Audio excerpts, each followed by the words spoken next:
Hey, what's going on everybody? Tom here, and today I'm going to be giving you guys a quick tutorial on how to use our digital softening filters from Drop a Color inside of Premiere and Resolve. This tutorial is going to be part 1, which is focusing on Premiere, and there's going to be a separate tutorial focusing how to use this product inside DaVinci Resolve. So yeah, let's get started. Basically, when you download this folder, it'll be downloaded as a zip, a .zip. Basically, when you unzip that on a Mac or a PC, it's going to give you this folder, which in the file hierarchy on a Mac, I'm just kind of showing you it this way. You have Premiere and you have Resolve, right? So starting with Premiere, this is part 1. The way it's broken down is very, very simple. You basically have the name of the softening filter, Alchemy, Cool Soft, Glimmer, and inside each folder, you're going to have examples. So there's a control, which is no filter. And as you sort of arrow through, you can kind of just quickly, before maybe even bringing this into Premiere, kind of see the effect, right? And they're titled, right? Alchemy quarter, you've got Alchemy half right here. So each folder kind of has, essentially just the same thing. It shows you what they look like. So there's an examples folder in each of these filters, but there's also this presets folder. These basically are made and designed for Premiere Pro. So these presets are going to be imported into Premiere Pro, and that's what I'm going to show you guys how to do next. So once you're inside Premiere, you're going to want to navigate over to your Effects tab.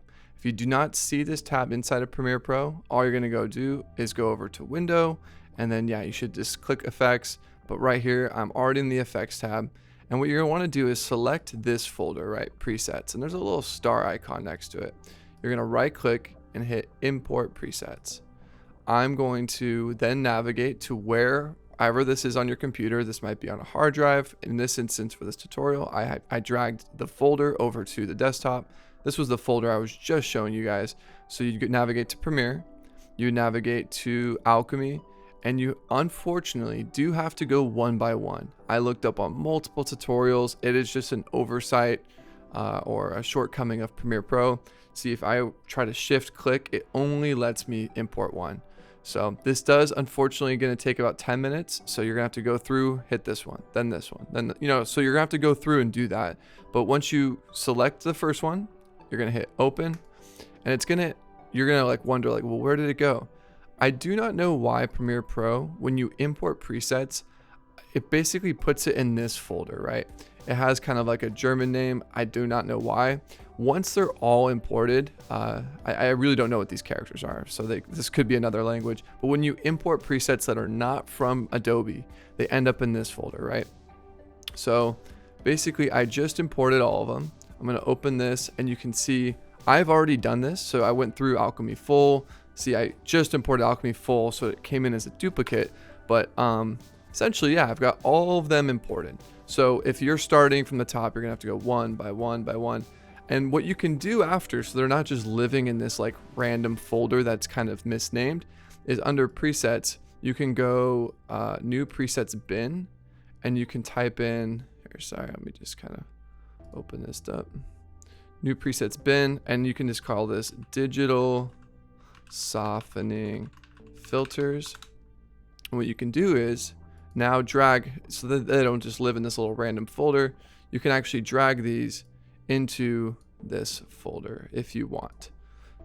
And I'm not going to go through that because it's just going to eat up a bunch of time. Just know that you can do that, and they're going to live in here. So that way, now if you were just to say you're in the middle of an edit, you go over to the Effects tab.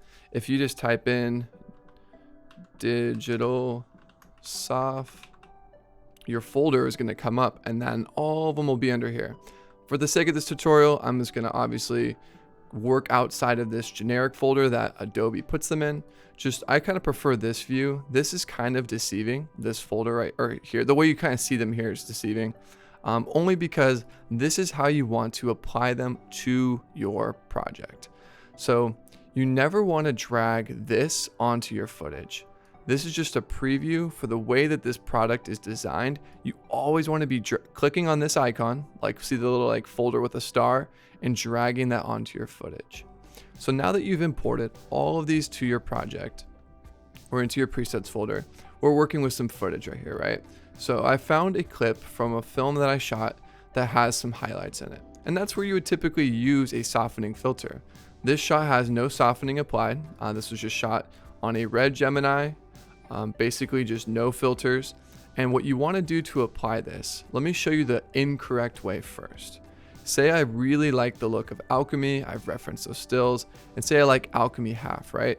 I'm gonna drag Alchemy half right on the footage because that's your first instinct, right? Look what happens. It's gonna have to render and the footage just goes black. And you're probably like wondering, well, what's the point? What's going on? This is the incorrect way to apply this filter. So let me undo, Command Z. What you wanna do is duplicate. So I'm gonna just hold Option and drag up. Now you have a duplicate version of this shot. I would also recommend too, this is not required, to color grade your image first. So if you notice, I'm gonna just go over to Effects Controls.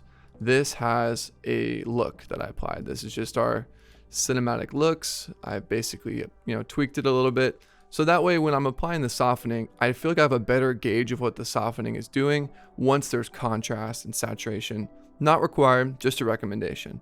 So just to recap, I basically have color graded my shot. I'm ready to apply the digital softening. I'm holding Option on the Mac and just dragging up. And now look, I've got duplicates of the clip, right? So they're just one above the other. With the second clip selected, I'm gonna go over to the Effects tab. Remember, you're not gonna drag this. Do not drag these little icons. These are very deceiving. Basically, I'm gonna click on this little folder with a star. So I'm gonna start my mouse click right there, and I'm gonna drag it onto the top one and let go. It's gonna take a minute to process.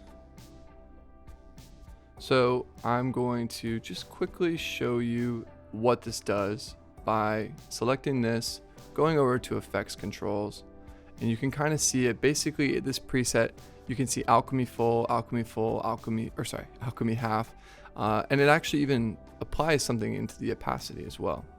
And a quick way to see what this is doing is if you kind of, trace your mouse over and select the eyeball, you can see it right there, right? Off, on. So this is on, off, on. And you can see it's just applying softening to the windows. What I really like about this is you can actually see in the opacity percentage, so opacity, Alchemy half, and make sure you're selecting the version of your footage that's on top. Say you actually want to increase the strength.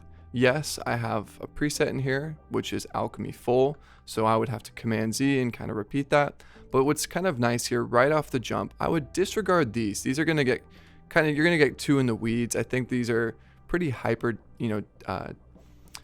done to kind of make these filters. If you start messing around in here, it might honestly start to break the filter. So I find that the best thing to do if you want to increase or decrease is just play with this slider. So say you're looking at this and you're like, you know what? I want to see what 24% looks like. So you're going to type in 24, which is doubling the effect essentially. And let's see if I can do this without having to render. Yeah, there we go. So you can actually see now, watch, look at these highlights right here. So it is increasing it. So what's nice is you can use this as a starting point, but by no means are you locked into this. Say I actually want to do something really extreme. Let's just show what 50% will look like. That, mind you, when I dragged this on, it was at 12%. So it's nearly 5 times more soft.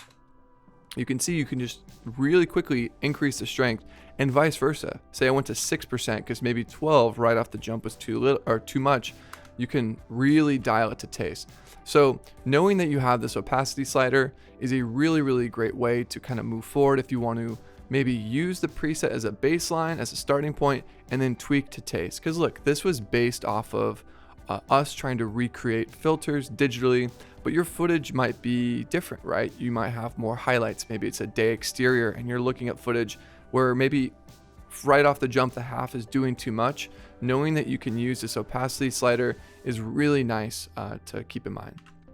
And that pretty much wraps it up. One thing I will suggest just from like an editing standpoint is once you've locked in your soft, you just have to, I would recommend dragging both, just right click and hit nest and hit OK.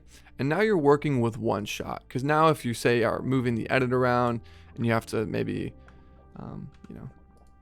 cut out this section. Now you don't have to do that for both. So now you basically, I think a nest is a really easy way to basically kind of bake in these, because it is a little can be a little cumbersome to be constantly dragging two clips around. So just a little pro tip, just to nest when you've finally locked in your look. But yeah, that is a quick look or tutorial essentially on how to look and navigate through the digital filter or digital softening filters from just like a broad overview of like showing you what they are, the examples that are included.